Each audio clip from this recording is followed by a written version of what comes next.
Okay, so supporting cast. How important is a supporting cast? And we have the pillars of our faith.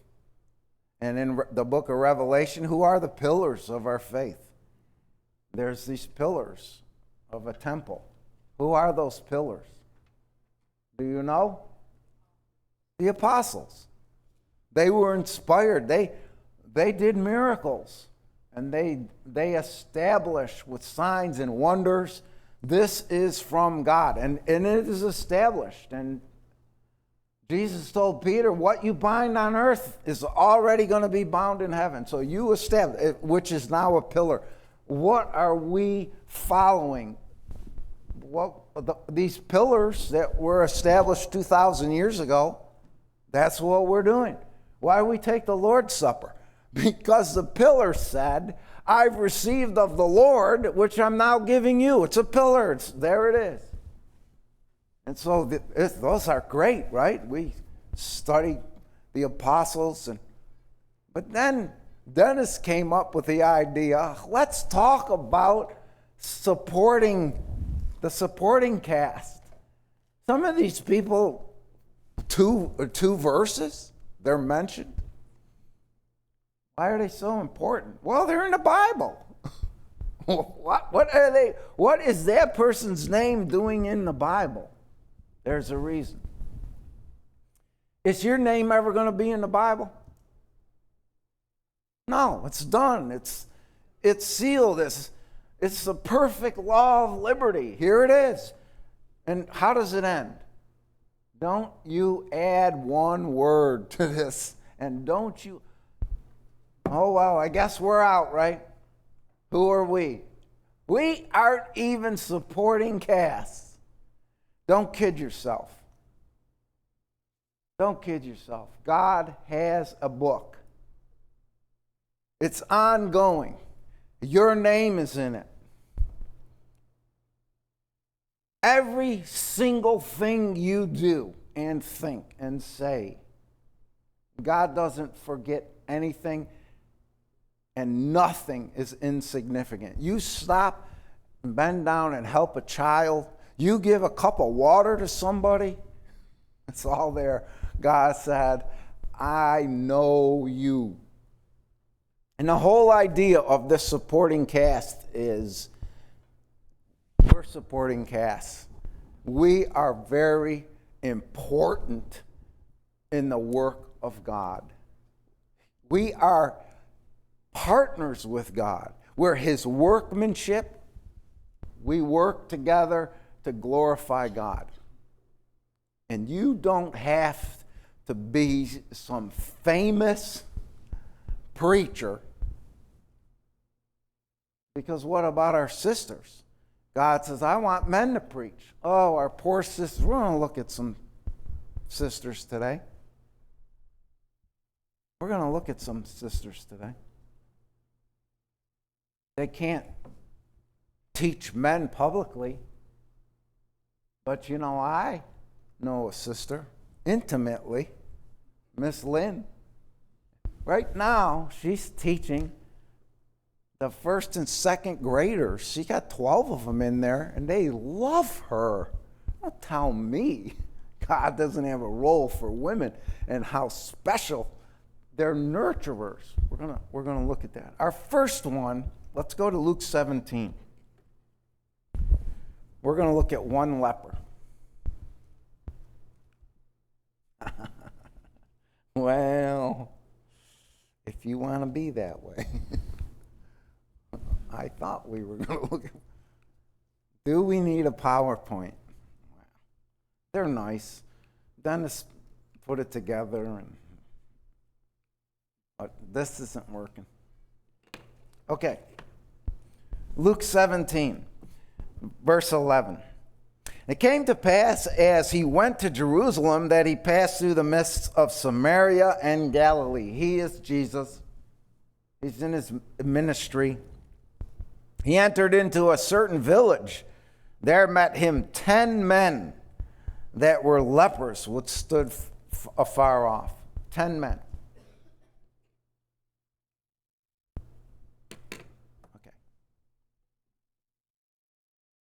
What about leprosy? It was a very serious disease where it was a slow, horrible death. You had to be separated. You had to cry, I'm a leper, unclean, unclean. You had to leave your family, and you died. It was horrible. And leprosy can be compared to sin. Sin. So we go to Naaman, the Syrian, who had leprosy, and he had to go dip 7 times, and we say that's the same as our baptism. We have to dip. Why? Sin. Sin brings death. Leprosy brings death. Leprosy, very important that we look at that. So here, 10 men, they're isolated, they're together, they're crying, unclean, unclean. He comes upon these 10 men. Why are they standing afar off? They can't come with the people, and yet there's Jesus. They want to get to Jesus. And they lifted up their voices, Jesus, Master, have mercy on us. So they're not ignorant. They know who this is. This is the Master, the Messiah. He has healed other lepers. And they want, please have mercy on us. What does that mean, have mercy on us? Consider us. Don't pass us by. Hey, we're lepers too, Hey, over here. What does Jesus say? If you knock, if you seek, if you come, the door will be open. I'm there. That's what this is. They're crying out. Do you cry out? I did. I remember when I cried out. I remember. I had trouble for 2 years taking the Lord's Supper because of guilt. And then this preacher came and helped me understand grace. Wow, talk about being set free. Just because someone's baptized doesn't mean they comprehend things. But I'll tell you what a leper comprehends. When he has no nose and his fingers are gone and he stinks and he's rotting and he's clean. Clean. There's nothing to comprehend, but this is God. 10 lepers, have mercy. He saw them, he said, go show yourselves unto the priests. Why? Because they're not going to be unclean anymore, and the priests have to verify their cleanliness. You're going to be clean. Go show yourself to the priests. And as they went, clean, and the priests are going to verify, you can come and worship now. You're clean. Came to pass as they went, they were cleansed. And one of them, when he saw that he was healed, they all saw they were healed. They all did. Here's one. He went back with a loud voice, glorified God, fell down on his face at his feet, giving him thanks. Oh, and by the way, he was a Samaritan. What's the point of that?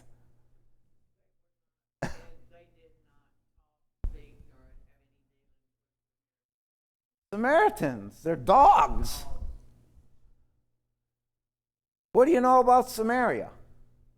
It was the capital of the northern kingdom. The 10 tribes went up north. You think Judah appreciated them? And then when they were taken over and scattered, what did Samaria become? Mixed. These are dogs. They're mixed blood. Oh, and here's a man at the feet of Jesus. Oh, and he's a Samaritan. That's just kind of like, by the way, you Jews, you know who worshiped me and came and fell?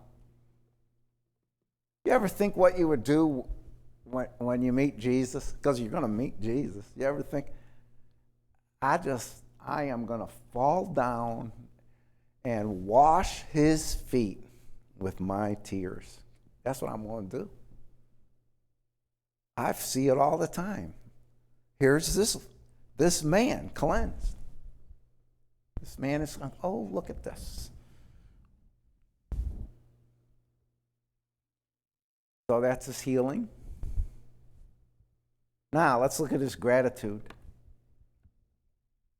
The point of this and why Dennis chose this man for us is gratitude.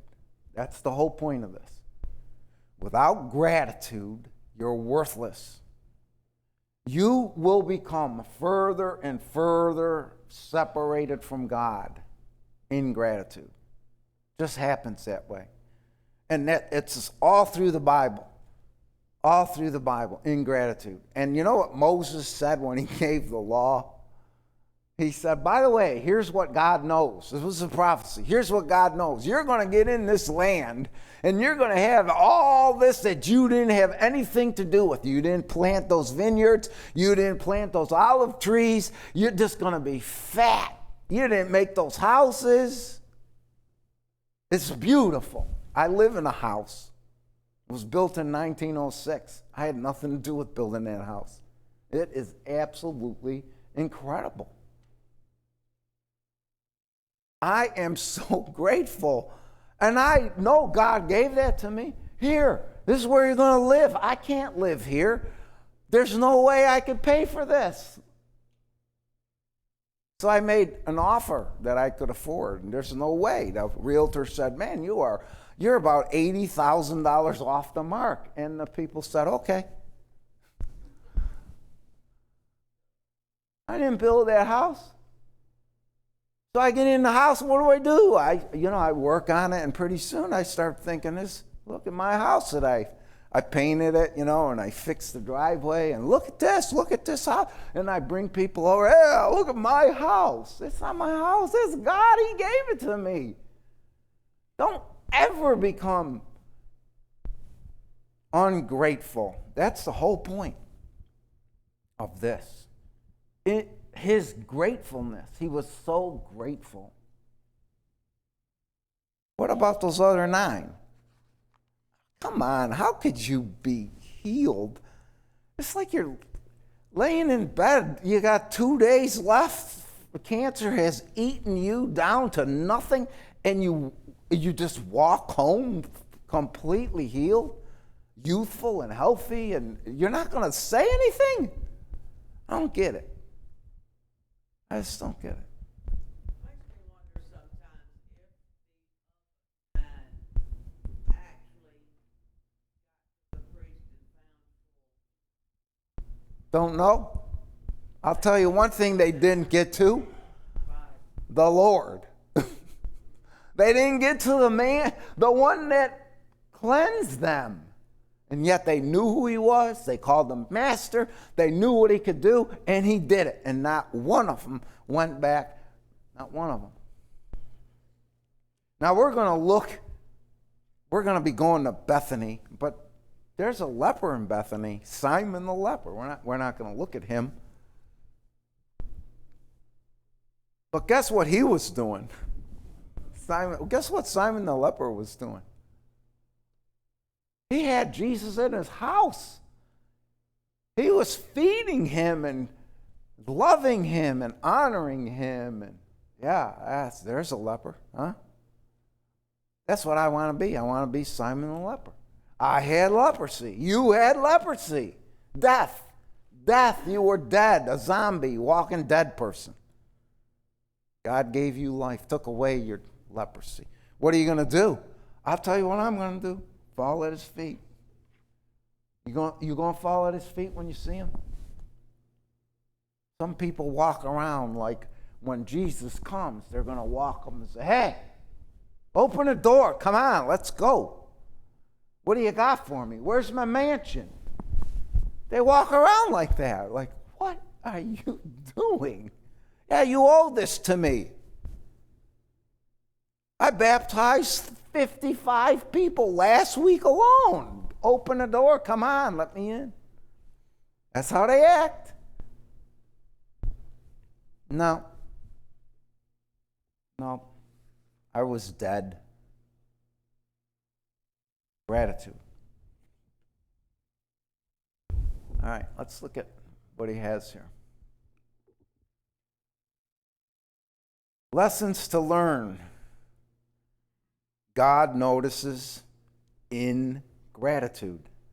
You think he notices our gratitude? He notices our ingratitude. How do we know this? He says, where are the other 9? Where are they? Were there not 10? Look at verse 17. Where were there not 10 cleansed? Where are the 9? He notices ingratitude. And then what does he say? Look at this. There are not found that return to give glory to God, save this stranger. And he's calling him a stranger because he's a Samaritan. And he said unto him, arise, go thy way. Thy faith has made thee whole. And that whole, that's not your body's cleansed. That's spiritual. Go thy way, your faith. Why? Because he's going to follow Christ. Christ is now his Savior. And he's spiritually whole. That's what Jesus came for. He didn't come to get sick people better. Because all the sick people that he healed died. And he raised some from the dead. They died. What did he come for? To give you everlasting life so you'll never die. You pass from death to life. You don't die. That's why he came. When he says your faith has made you whole, he's meaning you will never die. That's pretty awesome. God notices ingratitude. Failure to express one's gratitude reflects lack of gratitude. You have to reflect your gratitude. You have to say thankful. Be thankful and say it. And to each other, too. We have to be grateful for each other. You grateful for the ones who have taught you? You know what Barnabas was? An encourager. So when I studied Barnabas, I just put it in my mind for the rest of my life, I'm going to be Barnabas. That's what I'm going to do. You lead a prayer, you're going to see me. I'm going to come to you, Brother Foot, and I'm going to say, that was awesome. Thank you so much. Why? It's gratitude. You're not thankful for someone preaching a gospel to you? You're not thankful for an awesome lesson? Do you know how many hours Dennis took for this class? He's not even here. You know how many hours and hours? You ever say thankful? Thank you, thank you. You ever do that? How could you not? I know just from experience that my family at Forest Hill thanks me a lot. There were times when my mother-in-law died, there wasn't a place on our table to put another card. We couldn't put another card. Read every one. I want to give you thank the person that thanked you. The thanking just doesn't stop. Thank you for that. Well, thank you for thanking me. Well, thank you for thanking me back. And I was just like, we're very thankful here. That's what makes us special. All right? And God notices all of it. One leper. Okay. Let's go to Thaddeus. Thaddeus. All right. And we're going to go to John 14. John 14.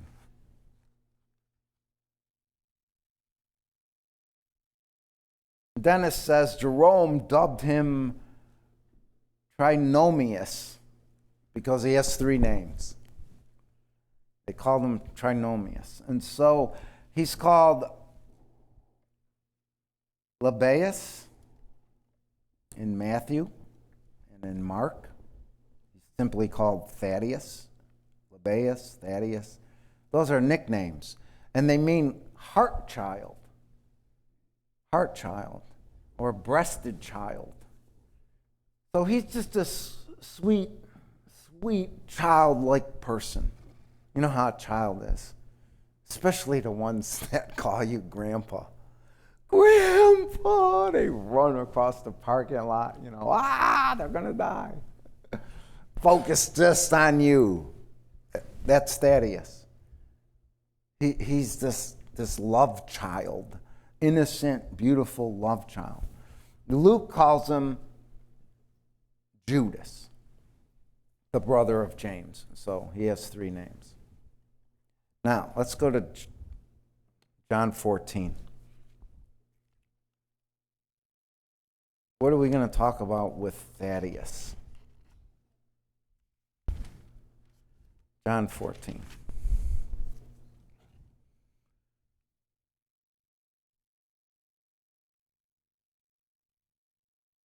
All right, Jesus is about to be crucified, and he's going to say farewell. They're not going to quite understand, they're not going to get it all. They're going to look back at it all and put it together, but they're not getting it right now. And so we're going to begin in verse 19. Yet a little while, and the world sees me no more. But ye see me, because I live. You shall live also. And I totally don't understand this. At that day you shall know that I am in my Father, and ye in me, and I in you. What does that sound like? He's going to pray in chapter 17. He's going to pray, Father, that they may be one as I am in you and you are in me, that they may be one in us. Same thing.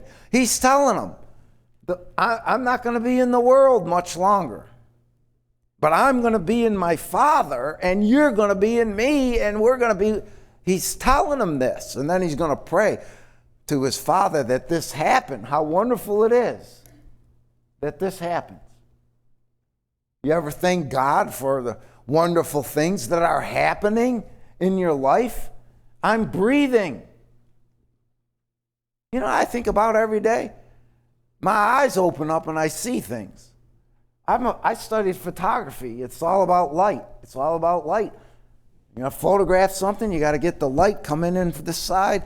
If you full on straight, you're going to make people look 10 pounds heavier. If you come from the side, you're going to thin them down. They're going to look beautiful. Let me get that light right. You ever think that when you open your eyes in the morning, light comes in and you have images of just magnificence in the springtime and in my sunflowers in the summertime? I can see.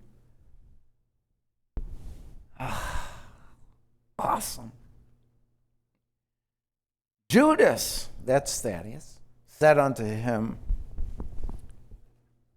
and he puts not Iscariot, because we want to know who this is.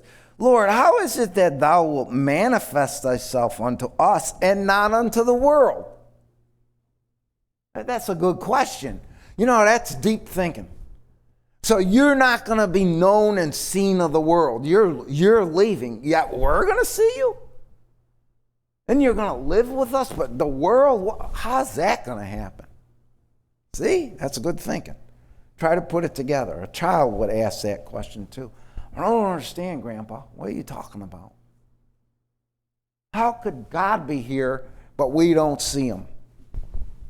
That's the question a child would ask. How could, you said Jesus is here. When we take the Lord's Supper, Jesus is with us. What are you talking about? I don't see no Jesus. That's what a child would say. That's what he's saying. Jesus answered and said, if a man love me, he will keep my words, and my Father will love him, and we will come unto him and make our abode with him. Oh. I mean, what are we learning here? What are we learning from this question?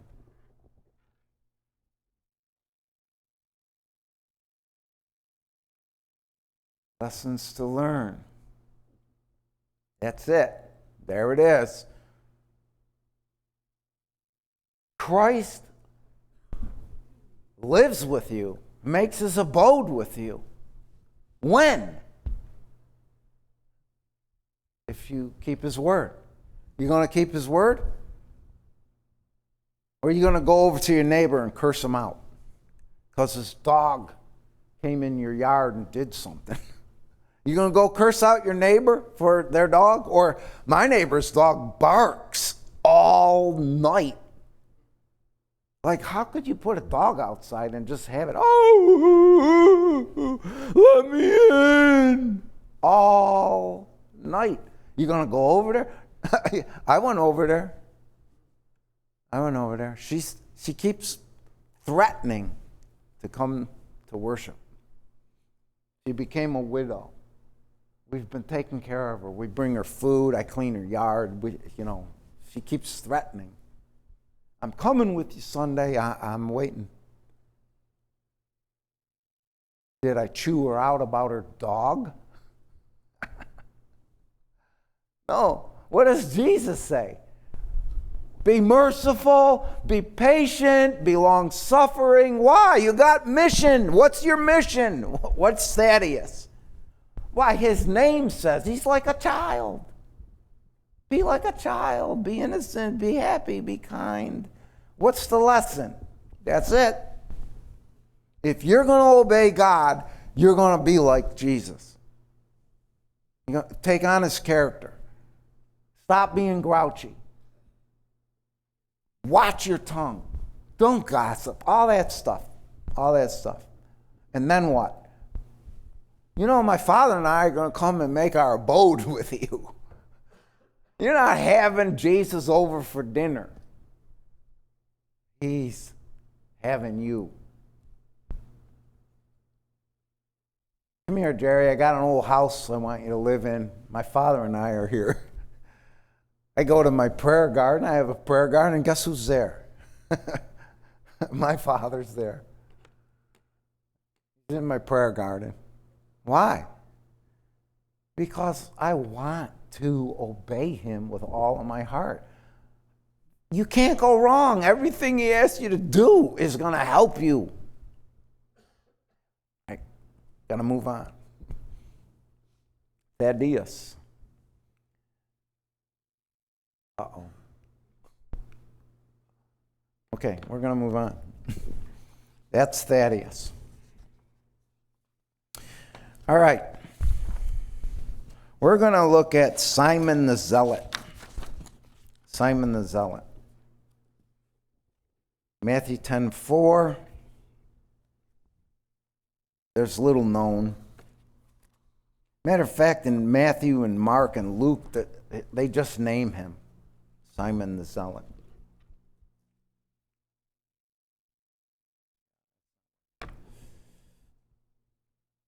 What's a zealot? What's a zealot? They weren't good. We have a word today called a terrorist. In Ireland, when I was in high school,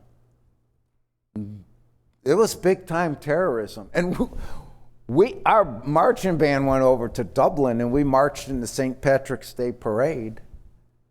And, Americans back then, they were pretty tough. Nothing kind of bothered us. We're marching along and this building blows up. Well, it's just, the Irish terrorists. Just another bomb going off. We just kept marching. No big deal.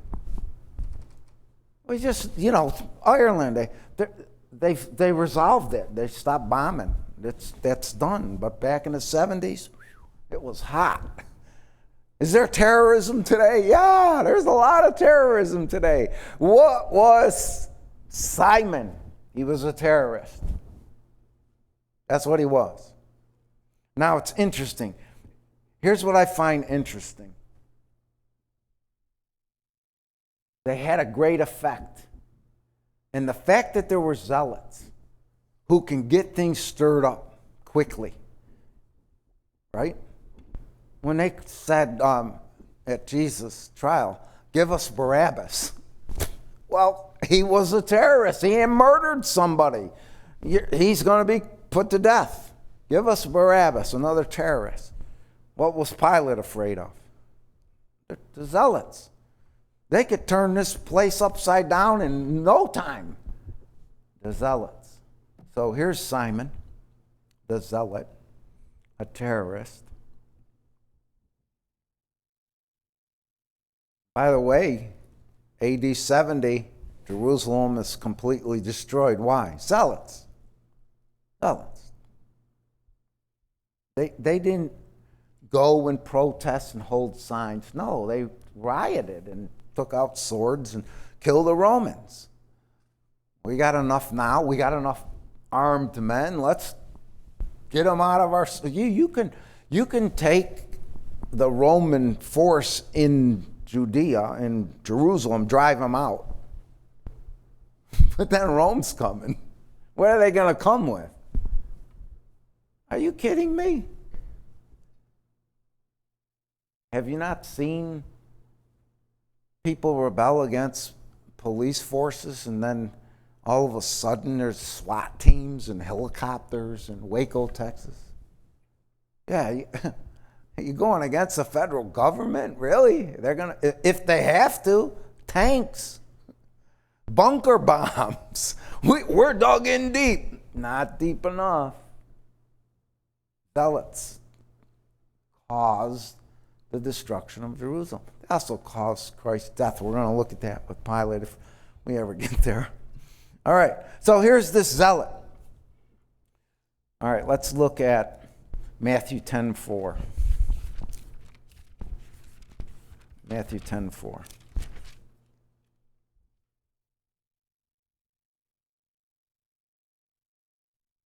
And Luke would help to get in the right book. Matthew 10:4.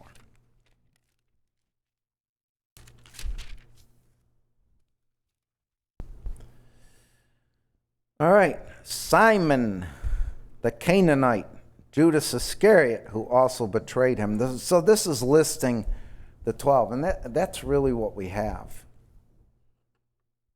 What's the idea of, why do you think Dennis chose Simon the Zealot? Why do you think he chose him? What's the point?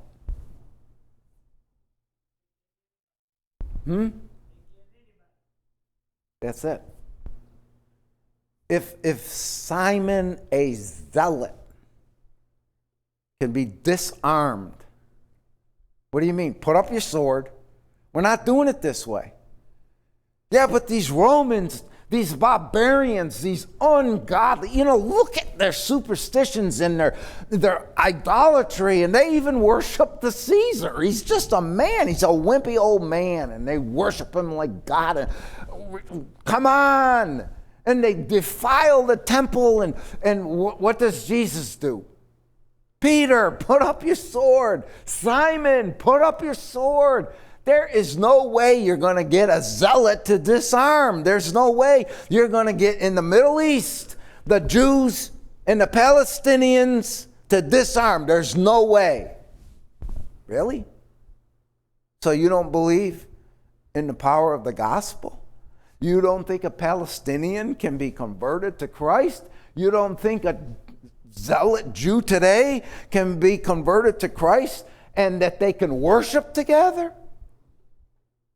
And their children are going to be like cousins and grow up together? You see our children here? They're like cousins. I have a big family, and the little cousins get together, and they're just grabbing and hugging and laughing, and cousins, they get it. These kids here, they're like cousins. It's going to be weird when these cousins marry. They're going to grow up and marry, but hey, that's a spiritual thing. Spiritual cousins can marry, right? Okay. That's the point. That's the point. What does Satan do? He divides and conquers. He puts hate in the hearts of men, and we hate just for what? For what? Race? Worldviews? He terrorizes us, and we hate each other. What does Christ do? What does he turn the swords into? Now we're farmers. Our swords, we're using them to plow the fields. Why? Because we're living together in peace. There's no reason to fight each other. Yeah, that's Simon the Zealot. Good choice. Simon the Zealot. What's the next choice? I don't think, yeah. Oh, there we go. Simon the Zealot. Mary of Bethany. Whoo, I love Mary. What do we know about Mary? What do we know about Mary of Bethany? She had a sister and a brother. Who was her sister? Martha. Who was her brother? Lazarus. Where is Bethany? You know, when I was in preaching school, I had a geography class, Bible geography. Wow, you talk about opening your brain and understanding the Bible overview. Bible geography. Now, there isn't a town or a name that I don't have to find out where that is. Why? How could you not know? Where's Bethany? Is it up by the Sea of Galilee? Is it over by Tyre and Sidon and the Mediterranean Sea? Where is it? It's right next to Jerusalem. East or west?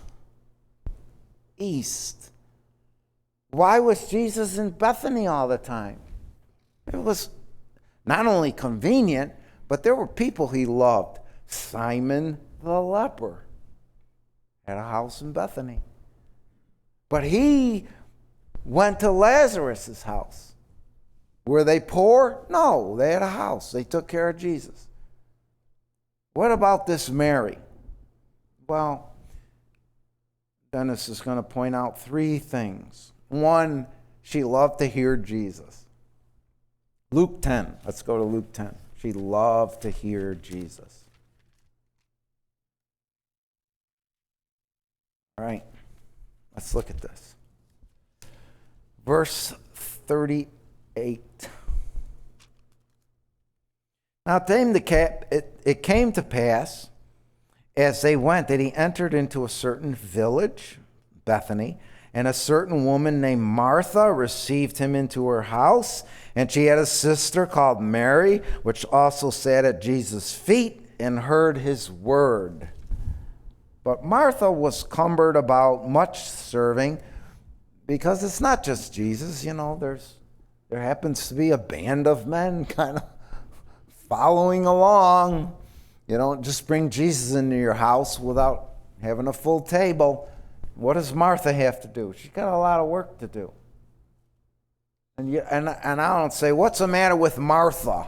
She's, fussing about her sister. No, there's nothing wrong with Martha. She has work to do for the Lord, and she's going to serve him. But she says, Lord, I can't do this alone. I need help.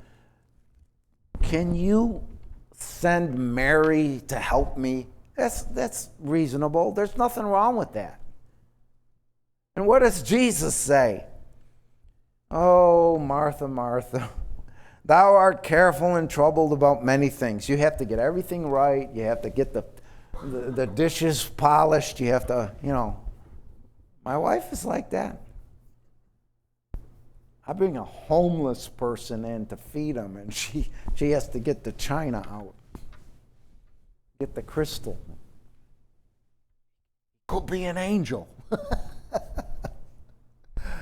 Yeah, Martha. Watch this. One thing is needful, and Mary has chosen that good part, which shall not be taken away from her. Sometimes,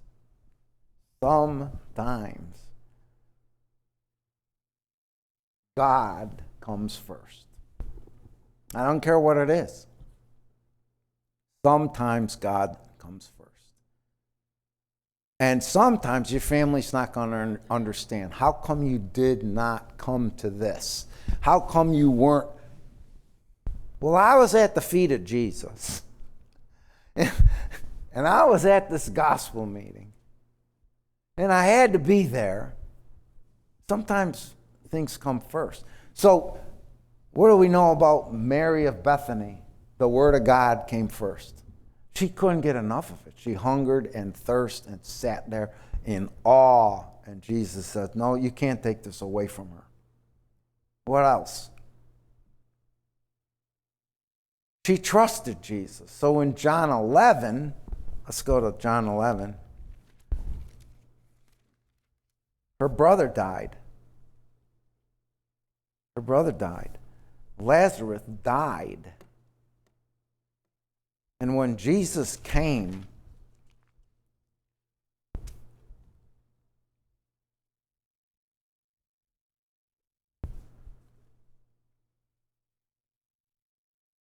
she said to him, let's look at verse 32. Then when Mary was come where Jesus was and saw him, she fell down at his feet. There she is at his feet again. That Mary's always at Jesus' feet. Can't wait to be at his feet. Lord, if thou hadst been here, my brother would not have died. When Jesus therefore saw her weeping, and the Jews weeping that came with her, he groaned in the spirit and was troubled and said, where have you laid him? They said unto him, come and see. What's the next verse? Jesus wept. Why is Jesus weeping? Can I ask that? Why is Jesus weeping? He knows what he's going to do. Lazarus is going to come out of the grave, and they're going to have their brother back for a while. I mean, we're going to see him eating with Jesus in Simon's house soon. Why is he weeping? With who? There's some lady at his feet, married. Does she mean anything to Jesus? Yeah. She's weeping.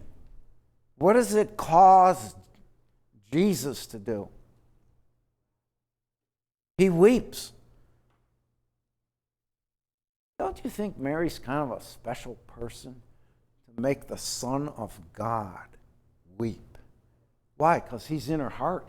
And what's in her heart? It's genuine. It's pure. She loved her brother. He was a godly man. And she can't stand that he's not there. And grief is a serious, serious thing. And we weep with those that weep. We weep with those that weep. And the doors are open. So I have to. We don't get to Pilate. He was my favorite. Pilate was my favorite. Someday we'll look at Pilate. Maybe Dennis will look at him. Oh, he's so awesome. There's the bell. Okay. Let me just tell you one thing, though, about Pilate that I found. Pilate crucified Jesus because he was afraid. He was afraid of the zealots. And he said, I have to do something because this is getting out of control. And if they start rioting, what's going to happen? Well, Rome is going to take me out of power. You know what a Roman governor has to be? He's got to be a strong, powerful Roman and crush things immediately. And here he is, this wimp of a man. I see nothing wrong with him, but I'm afraid they're going to do something. And so, here, go kill him. Guess what happened to Pilate? Guess what happened to Pilate? He only ruled from 26 to 36. You know what happened? The zealots. The same ones I'm so afraid. You know, if he would have stopped that at Jesus' crucifixion with Roman power, he would have never had any more trouble. But you know what happened? Rome said, what is going on in Jerusalem? After they killed Jesus, the zealots are going crazy. You know what they did? They took Pilate away. They said, come back to Rome in disgrace. You can't handle the Jews. That's why I killed Jesus, to show I got things under control. You didn't control nothing. Guess what he did? He committed suicide. He committed suicide, Pilate. That's why you don't mess with God. All right. I did get the